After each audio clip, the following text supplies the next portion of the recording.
Ang prologue ng pelikula ay nagpapaalam sa atin tungkol sa pagbagsak ng US Air Force ng isang napakalakas na non-nuclear bomb sa isang liblib na rehiyon ng Afghanistan. Ayon sa mga opisyal na pahayag, ginamit ang bomba upang sirain ang isang makabuluhang kuta ng rebelde sa malapit. Gayunpaman, may mga ulat na umiikot tungkol sa nakakaligalig na mga kaganapan sa mga oras bago ang pag-atake. Sa kasalukuyan, nakikita natin sina Kapitan Kate Sinclair at Johnson, dalawang fighter pilot mula sa Royal Air Force, na lumilipad sa itaas ng Afghanistan nang bigla silang tambangan ng mga militanteng tropang Afghani. Ang parehong mga piloto ay lumikas mula sa kanilang mga upuan at parachute sa lupa kapag ang kanilang mga eroplano ay pinasabog. Sa epekto, namatay si Kate, ngunit hindi bago nakita ang kanyang ina at anak na lalaki. Di nagtagal, siya ay ginising ni Johnson, ngunit sila ay napapaligiran ng isang grupo ng mga armadong rebelde. Nang mapansin niya sila, sinabihan ni Johnson si Kate na magpanggap na patay habang siya ay tumalikod upang harapin sila. Sa kasamaang palad ay pinatay siya kaagad, na nagpapatunay na ito ay isang masamang desisyon. Inilabas ni Kate ang kanyang rifle at binarilang isa sa mga rebelde habang papalapit ito. Pagkatapos ay napagtagumpayan niya ang natitirang mga panganib sa pamamagitan ng paggamit ng kanyang katawan bilang isang shield. Matapos talunin ang mga kalaban, lumuluhang paalam ni Kate sa kanyang kasamahan bago nagpatuloy sa kanyang paglalakbay. Gumagawa siya ng hindi matagumpay na mga pagtatangka upang makipag-ugnayan sa kanyang base. Samantala, isa sa mga rebelde ang tila nakaligtas sa shootout. Di nagtagal, nakita ni Kate ang mga rebelde na nakasakay sa kanilang mga truck patungo sa kanya, na nag-udyok sa kanya na maghanap ng kaligtasan sa isang lugar ng bunker. Hindi niya mabasa ang babala sa pintuan ng bunker na nakasulat sa Russian. Bago niya subukang buksan ang mahigpit na nakasecure na pintuan sa pasukan, sinimulan siyang paputukan ng mga rebelde. Mabilis na nagtago sa likod ng isang metal crate, nagpaputok si Kate.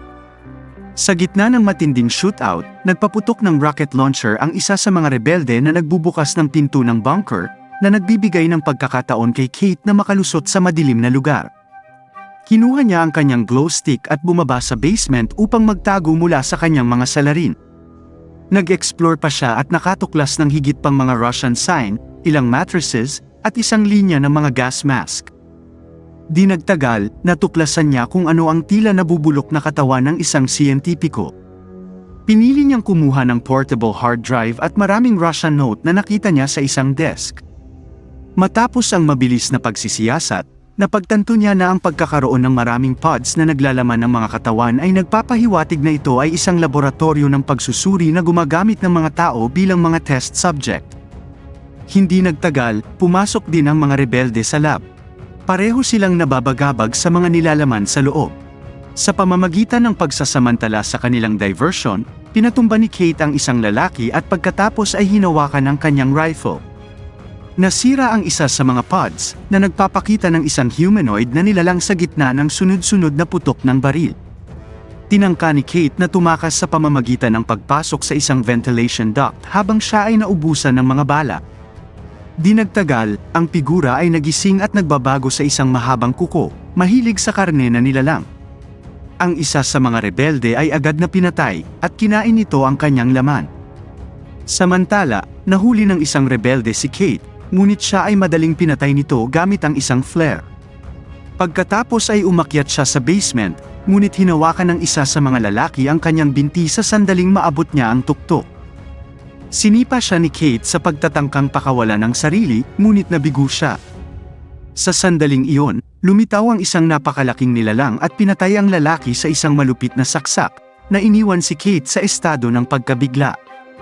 Nagmamadali siyang pumunta sa exit door dahil nababalot siya ng gulat at halos hindi na niya iniiwasan ang pagkakahawak ng nilalang. Nakalulungkot, napinsala siya bilang resulta. Pagkatapos ay nagpaputok si Kate ng ilang putok upang itaboy ang nilalang bago isecure ang pinto gamit ang mga tanikala. Isang insurgent na nagngangalang Kabir ang humarap sa kanya habang hinihintay niya ang kanyang mga kapwa mandirigma. Siya ay mabilis na umatras, gayunpaman, pagkatapos makita ang hayop.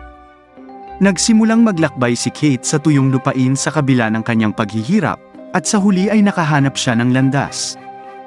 Makalipas ang ilang panahon, natagpuan siya ng isang pangkat ng mga sundalong Amerikano na ipinadala upang hanapin ang mga nawawalang piloto.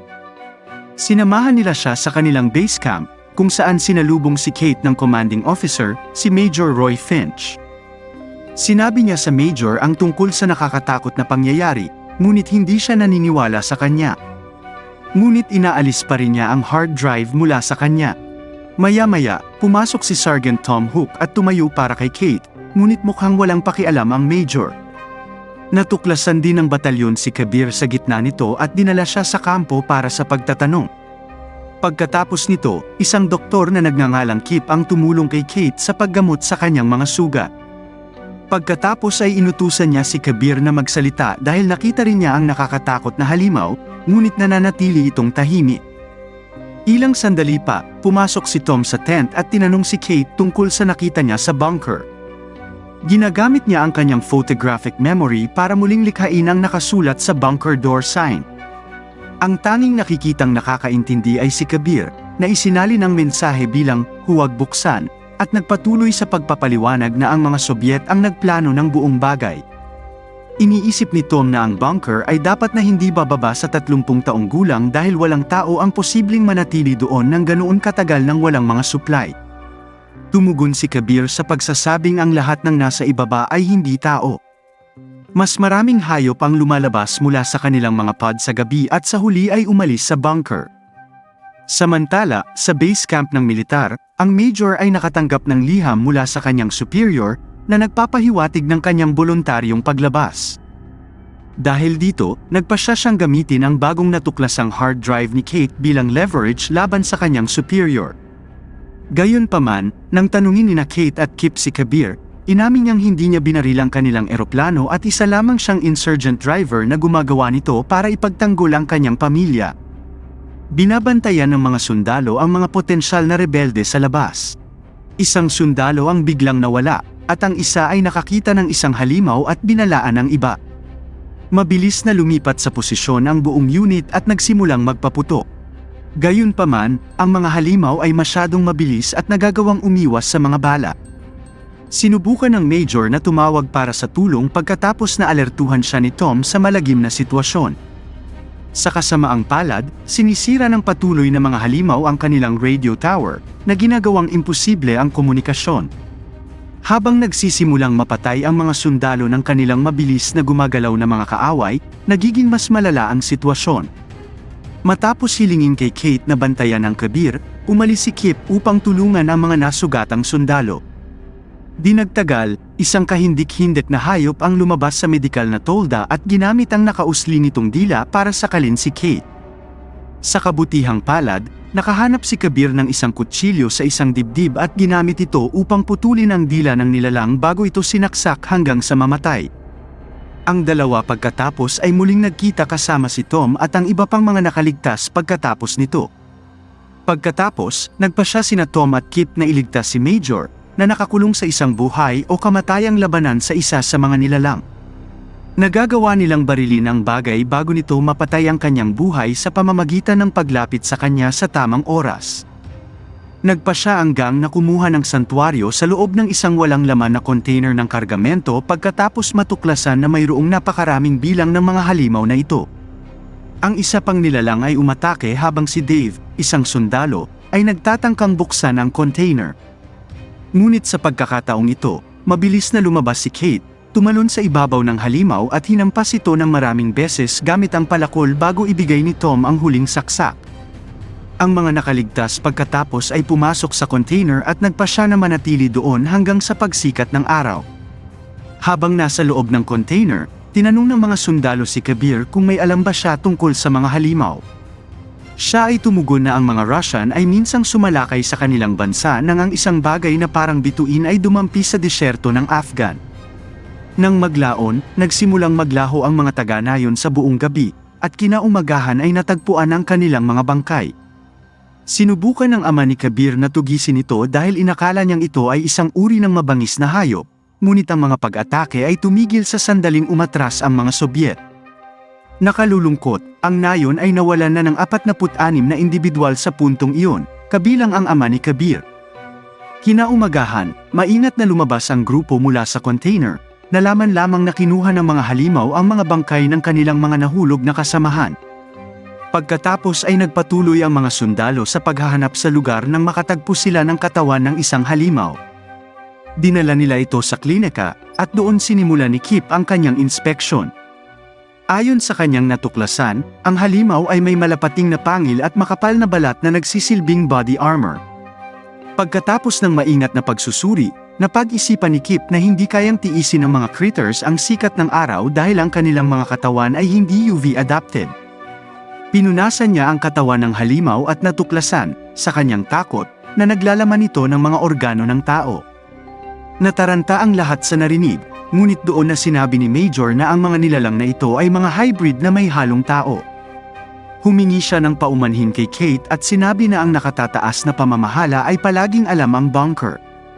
Sinabi ng Major na nagsimula ang lahat noong 1979, nang matuklasan ng mga Sobyet ang isang alien spacecraft sa Afghanistan na tinukoy ni Kabir bilang isang bituin.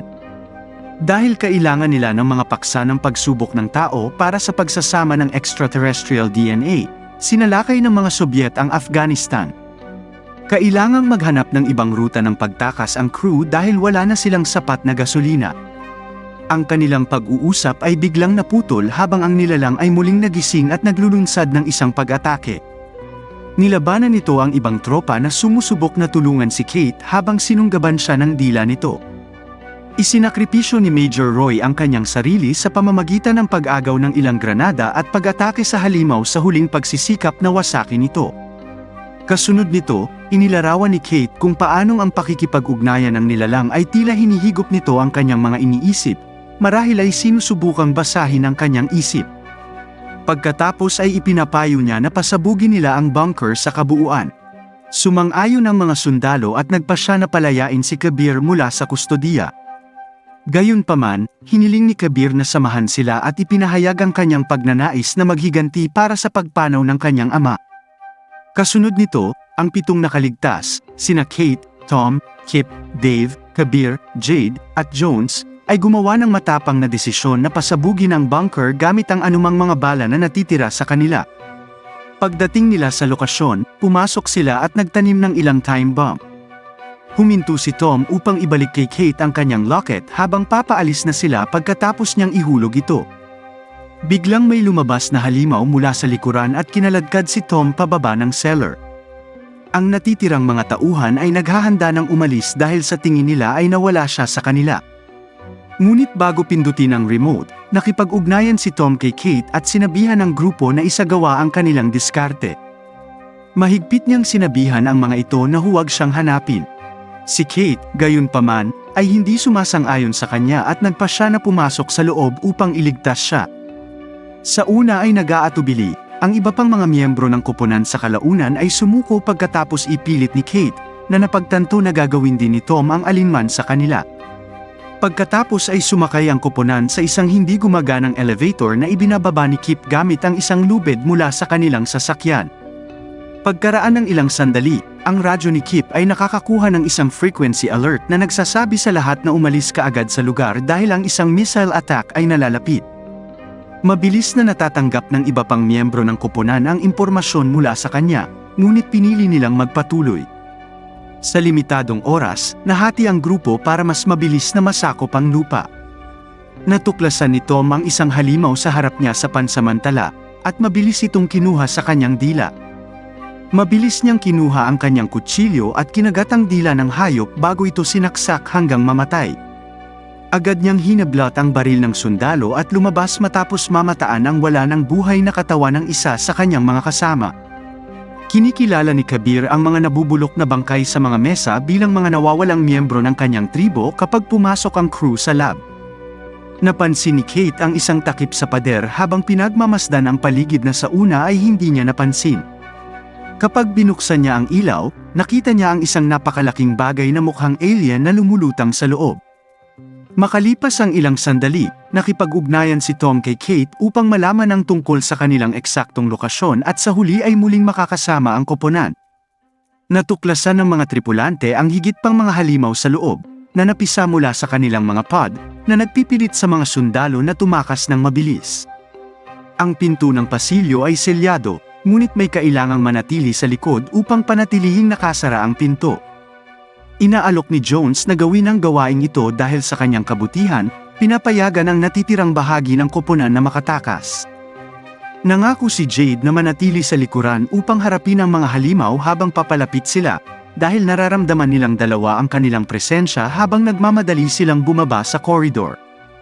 Nang makarating ang team sa elevator, napansin nilang wala na si Jade.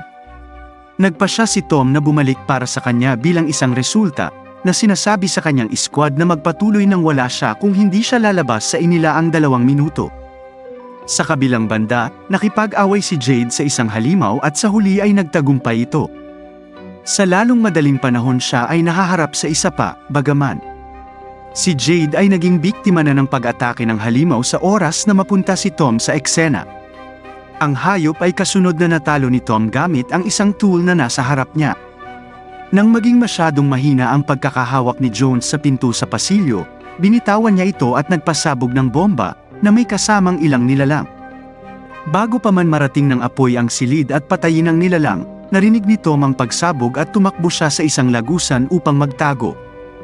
Ang mga miyembro ng koponan na naghihintay sa elevator ay inaatake din ng mga halimaw.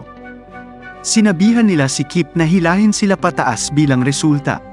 Gayunpaman, lumilitaw na si Kip ay nakikipaglaban sa mga rebelde habang sinusubukan nilang sumakay sa kotse. Tinalo ni Kip ang isa sa mga rebelde at pinaandar ang elevator upang ito ay umakyat. Sa kasamaang palad, ito ay nagreresulta sa ang kotse ay kailangang itaas dahil ang elevator ay natigil. Sinisikap ni Kip na ihinto ang sasakyan habang iniiwasan ang mga bala mula sa kalaban. Ang mga miyembro ng koponan ay buong tapang na nagpupumilit na mabuhay sa basement, ngunit sa kalunos-lunos, sumuko si Dave sa pag-atake. Hindi napigilan ni Kip ang sasakyan, na nag-iwan sa kanya ng walang pagpipilian kundi ang umiwas sa daan at isuko ang sarili sa mga rebelde. Ang lahat ay namatay habang ang truck ay bumagsak sa basement, iligtas si Kate, na namamahala sa pagtalon sa tamang oras.